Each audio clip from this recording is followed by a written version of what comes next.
Important কাজ করে নিচ্ছি, সেই কাজটা কি দেখাচ্ছি দাঁড়ান। জলের মধ্যে ভিজিয়ে রাখতে হয়, তাহলে কি হবে বলতো, খোসার মাঝখানে জল ঢুকে খোসা এই যে ওপর থেকে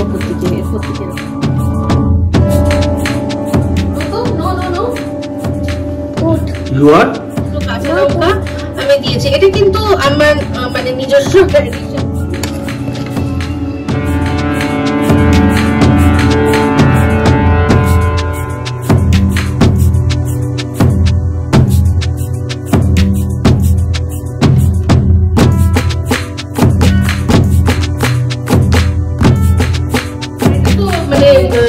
রিয়েল লাইফ স্টোরি এরকম তো হয়, পুরো ইন্সপায়ার্ড বাই, তো তাই জন্য তো যাই হোক বাজারপত্র সব এখন গুছিয়ে রাখি। কি রান্না। হাই, আমি ইপসিতা, সবাইকে আমাদের চ্যানেলে স্বাগত জানিয়ে শুরু করছি একটা নতুন ব্লগ। একটু আগে একটা ব্লগ এন্ড করলাম, তারপর ভাবলাম যে চা করতে আসছি যখন, চা দিয়েই শুরু করে দিই ব্লগটা। তো আমাদের তো প্লেন লিকার চা, তো সেই লিকার চাই করছি আমার আর মিস্টার দেবের জন্য। আর চায়ের সাথে আজকে টাটা একটু স্পেশাল আছে, সেটা কি দেখাচ্ছি একটু পর। চায়ের জল তো একদিকে ওখানে বসিয়ে দিলাম, চায়ের সাথে আরেকটাও খুব ইম্পর্টেন্ট কাজ করে নিচ্ছি, সেই কাজটা কি দেখাচ্ছি দাঁড়ান। এদিকে চা বসিয়েছি আর এদিকে আমি বসাচ্ছি ডিম সিদ্ধ, কারণ আজকে রাত্রে আমাদের মেনু হচ্ছে ডিমের ঝোল আর ভাত। তো ডিমগুলো সিদ্ধ বসিয়ে দিই। আর ওখানে কটা ডিম আছে লাগবে, দিয়ে দিই সব কটা। বেশ বড় বড় ডিমগুলো, এগুলো সেই আনানো হয়েছিল থেকে। এই ডিমটা সবচেয়ে বড়, দেখো পুরো হাসি থেকে। হ্যাঁ হ্যাঁ হ্যাঁ, একদম একদম একদম দিয়ে দিলাম। হ্যাঁ ঠিক আছে।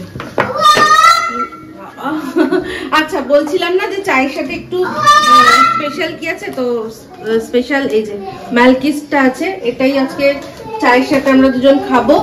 তো আপাতত এখন পরবর্তীকালে যদিও টাপুরের বিস্কুট ওটা। আচ্ছা, এটার মধ্যে না একটুখানি তেল দিয়ে দিচ্ছি। এই এটার মধ্যে তেল নেই, হ্যাঁ ওই একটুখানি বাঁচিয়ে রেখেছিলাম আমি। তো ডিম সিদ্ধ করার সময় নুন দেয়, অনেকে ভিনিগার দেয়। আমি দেখেছি তেলটা দিলে কিন্তু ওই ডিম ফেটে যায়, যে সেটা হয় না। এটার পেছনে অবশ্যই সায়েন্স আছে, যে ডিমের খোসাটা মধ্যে মানে কি জানো বলে, ওই ময়েশ্চার অনেক কিছু, মানে আমি যেখান থেকে শিখেছিলাম সেটা এক্সপ্লেন করেছিল। রন ভীষণ চিল্লাচ্ছে, ও এখন ফুল মস্তিতে রয়েছে, তাই প্লিজ একটুখানি ইগনোর করবেন। আমি ওর গলা ছাপিয়ে দেওয়ার চেষ্টা করছি। তো আমি যেখান থেকে শিখিয়েছিলাম সেখানে ফুল মানে বলেছিল, এক্সপ্লেন করেছিল বলেই আমি এটাকে অনেকদিন ধরে ব্যবহার করছি, আর দেখছি সত্যি কাজ হয়। জানো, আমি দেখেছি, তুমি দেখেছো কিনা জানি না, আমি দেখেছি ডালহাউসির দিকে যে ডিম পাউরুটি, ডিম টোস্ট, ডিম সিদ্ধ দিয়ে বসে না, ওরা কি সুন্দর একটা চামচ ঢোকায় করে। ওটা মানে ওদের মানে কি বলবো, ওটা মহারত হাসিল করেছে ওরা। আরেকটা টিপ দিচ্ছি, ডিম যখন মানে ছাড়াবেন তার আগে কি করবেন বলতো, ওই যে 4-5টা ফাটিয়ে না জলের মধ্যে ভিজিয়ে রাখতে হয়, তাহলে কি হবে বলতো, খোসার মাঝখানে জল ঢুকে খোসা আর ডিমের মাঝখানে একটা জায়গা সৃষ্টি করে, যার জন্য কিনা সুবিধা হয়। এবার ওই যে ফাটিয়েছে, ওই একটা ফাটল থেকে একটা চামচের পেছন ঢোকালো, ঢুকে এরকম তো চেষ্টা করবো একবার। আমি এই আমাদের একটুখানি চিনি আনতে হবে। আর রনের মুখে এখন শুধু একটাই ওয়ার্ড, শুধু কিছু বললেই শুধু মুরগিনি নান ঝোল।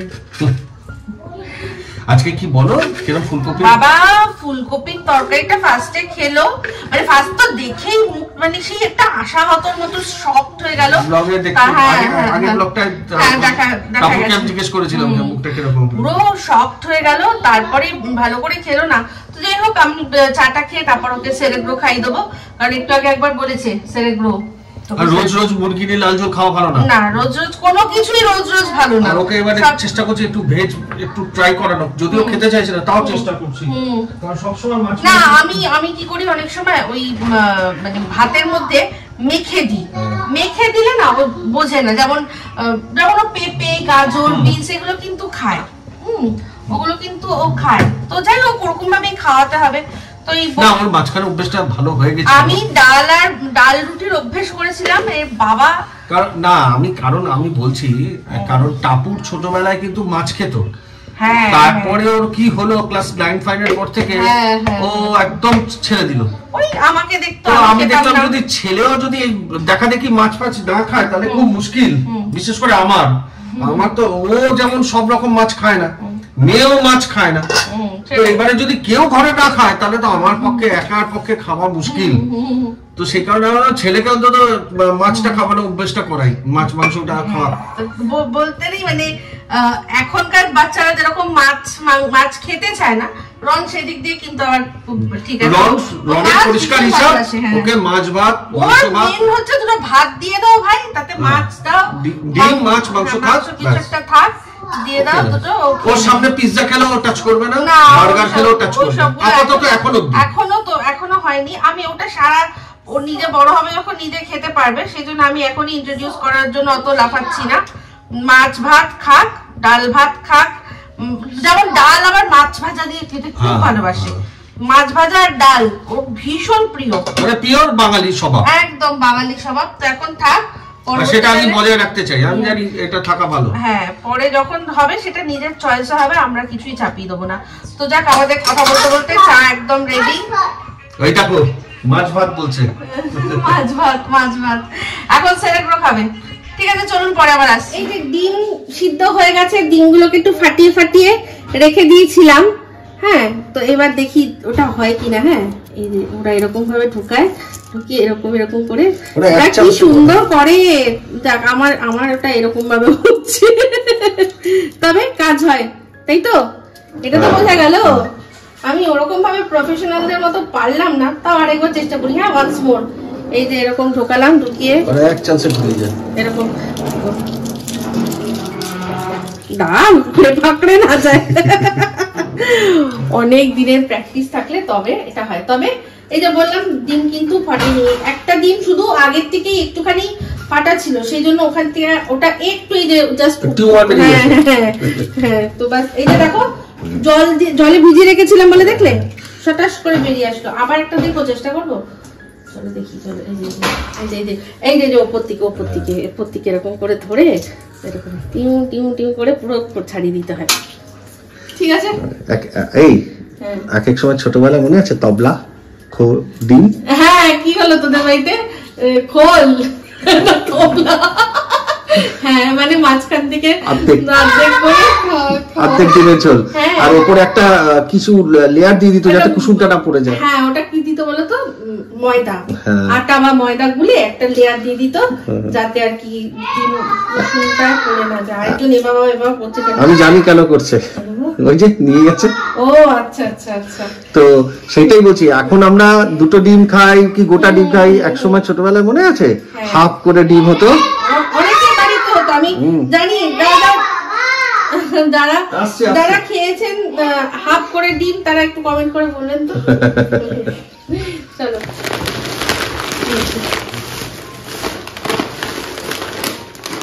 সেই চিপস, সেই আমাদের দুজনের চিপস। তো আজকে খাবো না, চিপসটা এনে রাখলাম, আর চিনি, আর তার সাথে আলু, আর এই যেটা এখন খাবো সেটা হচ্ছে বাদাম খাবো, আর তার সাথে চা খাবো। ঠিক আছে, তো চা করে নিয়ে আসি। আমাদের ডিমের ঝোল, একদম ঝোল না, কি দেখাচ্ছি,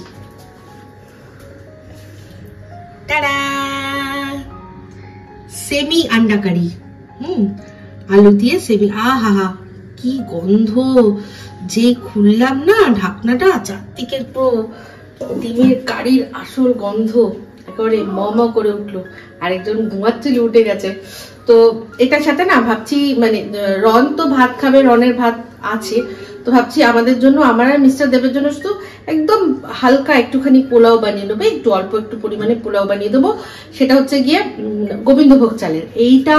এই যে পোলাওটা আমি বানাবো সেটা আমি খেতাম আমার ঠাকুমার হাতে, মানে আমার যে বাবার মাইমা, মানে মামিমা, যার কাছে মানুষ, যিনি কিনা নরওয়ের মানুষ। তো তার কাছে আমি এটা খেতাম, উনি দারুণ করতেন। কল্যাণীতে বাড়ি, আমি বলেছিলাম, এখন আর সব কিছুই নেই। তো সেই যাই হোক, ওখানে আমরা খেতাম। তো ওটাই আমি মনে করে করে যা যা খাওয়ার সৌভাগ্য হয়েছে। হ্যাঁ, ও মিস্টার দেবও খেয়েছে, তো সেই জন্য ওনারও মনে আছে স্বাদটা। কি কি দিত আমরা সেই আইডিয়া করে করে সেরকম বানাবো, ঠিক আছে? তো বানাই। তারপর 25শে ডিসেম্বরে ওনার কথাটা খুব ভালো মনে হয় বাবা। আমি সেই ছোট্টবেলা থেকে ওয়াফেল যেগুলো এখন পাওয়া যায়, আমি তখন ওনার বাড়িতে দেখেছি মেশিন, তখন দেখেছি হব। হ্যাঁ, আমি তো বলেছিলাম যে আমার যে দাদু মানে বাবার মামা, ওনার অটোবায়োগ্রাফি আছে, ঠিক আছে, উনি লিখিয়েছিলেন। আমি সেটা কোনো সময় বইটা খুঁজে পেলে আপনাদের সাথে শেয়ার করব, তাহলে বুঝবেন যে কার সাথে আত্মীয়তা, মানে আমার বাবার দিকের ফ্যামিলিতে। এখন বলছি না, দেখাবো যখন তখন বলবো। তো যাই হোক, ওই ওনার কাছে আমার মনে আছে ইয়েতে মানিকতলায় ওনাদের বিশাল বড় সেই পুরনো ব্রিটিশ আমলের যে বাড়ি, সেই বাড়ি দেখেছিলাম, কাঠের সিঁড়ি, উঠতাম যখন আমি আবার ধপ করে উঠতাম। বাবা বলতো আস্তে আস্তে আস্তে, কারণ ওনারা ভীষণ ডিসিপ্লিনের মানুষ, বুঝতেই পারছেন, এয়ারফোর্সে ছিলেন। তো এয়ারফোর্সের থেকে তারপর বললাম না, উনি অনেক কিছুতেই ছিলেন। একটা সময় চুচুড়ার ডিস্ট্রিক্ট ম্যাজিস্ট্রেটও ছিলেন, তো এরকম অনেক কিছুই ছিলেন। তো ওনার খুব আমি ভয় পেতাম ওনাকে, কিন্তু ঠাকুমার সাথে আমার খুব সখ্যতা, মানে ঠাকুমা, আমি গেলে ঠাকুমার সারাক্ষণ মানে ওনার চারপাশে আমি এদিক ওদিক শুধু ঘুরতাম। তো ওনার কাছ থেকে শিখতাম। আমি এই যে কোনোদিনও দেখাবো, আমি পাউন্ড কেক বানাই, মানে সেই যেটা প্লেন কেক, ওনার কাছ থেকে শিখেছিলাম রেসিপিটা, ঠিক আছে? তো যাই হোক, এইগুলো ব্যাপার। আজকে দেখি পোলাওটা আপনাদের সাথে শেয়ার করবো কিরকম ভাবে করলাম, হালকা করে। তো পরে আসছি, আবার সব ব্যবস্থা করিনি। আমাদের বাবুসোনা উঠেছে, বাবুসোনাকে এখন একটুখানি আমার মুড অফ। হ্যাঁ, তো বাবুসোনাকে একটু ঠিকঠাক করে তারপর আমাকে আবার আসতে হবে। পরে আসছি। I am 6 years old. তুমি 6 years old? No to, no. Toot. You are? Ma toot. You are? How old are you? Shivansh. How old are you? I am 4 years old. Yes. What is your name? What is your name? Bolo. What is your name? Shivansh Nip. Yeah, very good. Where do you live? South Prince. Okay, ঠিক আছে, চলো।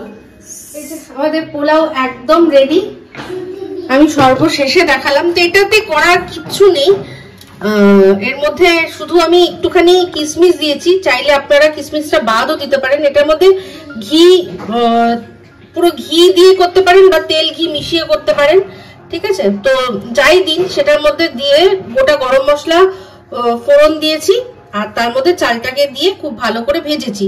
চালটা ধুয়ে রেখে তারপর জল ঝরিয়ে ভেজেছি। একদম যখন ভালো করে ভাজা হয়ে গেছে, পরিমাণ মতো জল দিয়েছি, নুন মিষ্টি দিয়েছি, আর এই যে দুটো কাঁচা লঙ্কা আমি দিয়েছি। এটা কিন্তু আমার মানে নিজস্ব এডিশন, অনেক জায়গায় দেখেছি। যেমন আমার ঠাকুমা যেটা করতেন, তার মধ্যে কিন্তু না কাজু কিশমিশ থাকতো, না এই এটা থাকতো, কাঁচা লঙ্কাটা থাকতো। ওনার শুধুমাত্র এই পেঁয়াজের বেরেস্তা দিয়ে যে পোলাও সেটাই থাকতো, ঠিক আছে? তো বেরেস্তাও দিয়েছিলাম সবার আগে, বেরেস্তাটা ভেজে তুলে রেখেছিলাম। তো সব শেষে যখন জল দিয়েছিলাম তখন কিছুটা পরিমাণ বেরেস্তা দিয়ে বন্ধ করেছিলাম। আর এই যে এখন বাকি একটুখানি ছড়িয়ে নিচ্ছি, এটা ফর গার্নিশিং। আমাদের একদম বেরেস্তা পোলাও রেডি, আমার ঠাকুমার স্টাইলের।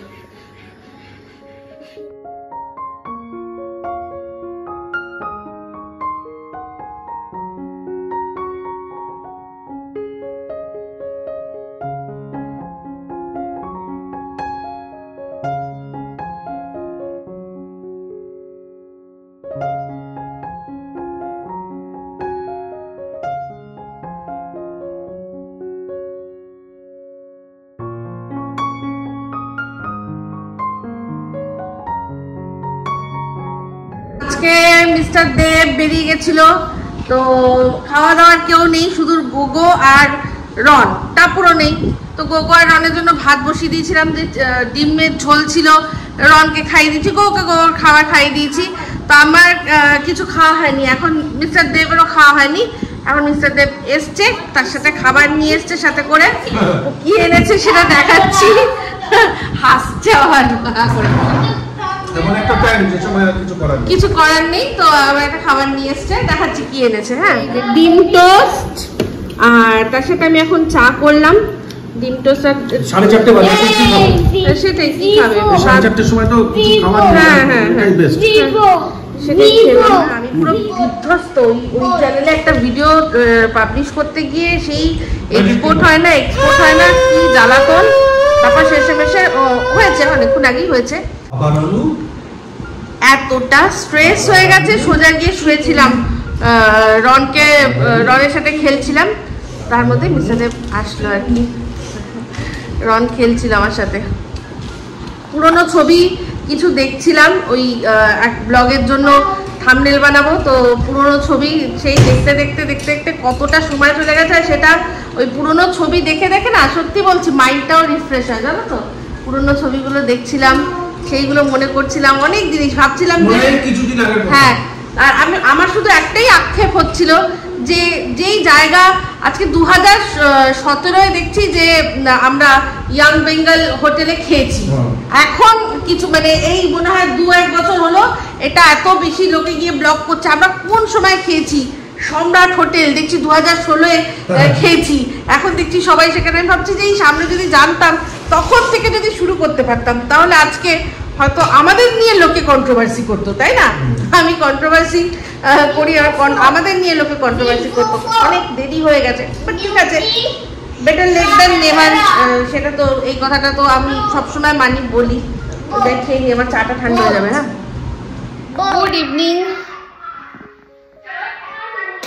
লাইটটা চালিয়ে দিলাম, বাইরের লাইটটাও জ্বালাবো। কাঞ্জিলা গেল এক্ষুনি। আর সত্যি কথা বলছি, একদম ঠান্ডা নেই বিশেষ। ওই মাঝে মাঝে একটুখানি শালটা শখ করে গায়ে দিচ্ছি, ভালো লাগছে। কারণ আর কখন দেবো, না এরপর তো তুলে রাখতে হবে, তাই না? তো সেই জন্য একটু শখ করে দিচ্ছি, বাদ বাকি কোনোই একেবারেই ইয়ে নেই। কি হলো মামা? একটুখানিও ঠান্ডা নেই। এই যে দাঁত বসে আছি, তো এরপর যাবো ফ্রেশ হতে। তারপর দেখি কি হয়। তো এখন পরে আসছি। এখন এই প্রত্যেক সময় এই ভিডিও করে এমন অবস্থা হয়ে যাচ্ছে না যে বলার কথা না। ভিডিও করতে এমন টাইম পেরিয়ে যাচ্ছে যে সেই সময়টা মানে স্নানের টাইম, সে সময়টা হচ্ছে না। প্রত্যেক দিন আজকাল সন্ধেবেলা করে স্নান করছি। কি চাপের বিষয়, মানে গা ধোয়া। আমি তো চুল তো আর ভিজাই না, গাটা ধোয়া। তো চলো যাই। বেশ কিছু জিনিস আনালাম। আর এই যে কাপড় চলে এসছে। আগের ব্লগে আপনারা শুনেছিলেন কাপড় কোথায় গেছিল, শ্রীতমার ডান্স পারফরমেন্স দেখতে। তো সেটা কিছু ও ক্যাপচার করেছে, সেই জিনিসগুলো, সেই ফুটেজগুলো দেখুন, তারপর আমি আবার আসছি। এত সুন্দর পারফর্ম করেছে, সবার দেখা উচিত। ঠিক আছে, খুব ভালো ছিল, দেখে নিন, তারপর আসছি।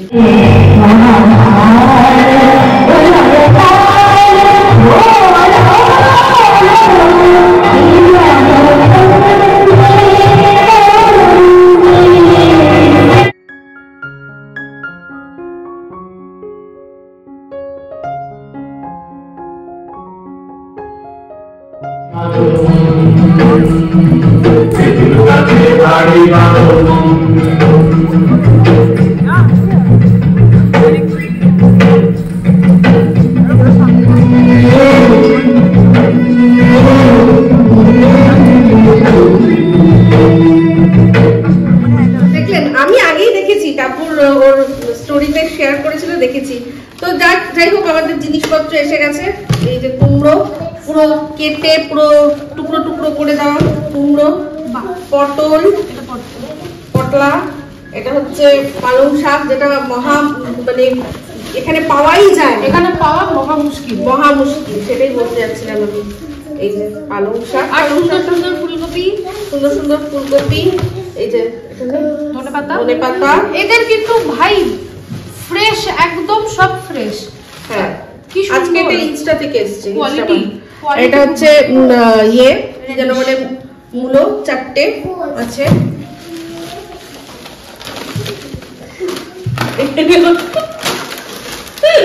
আর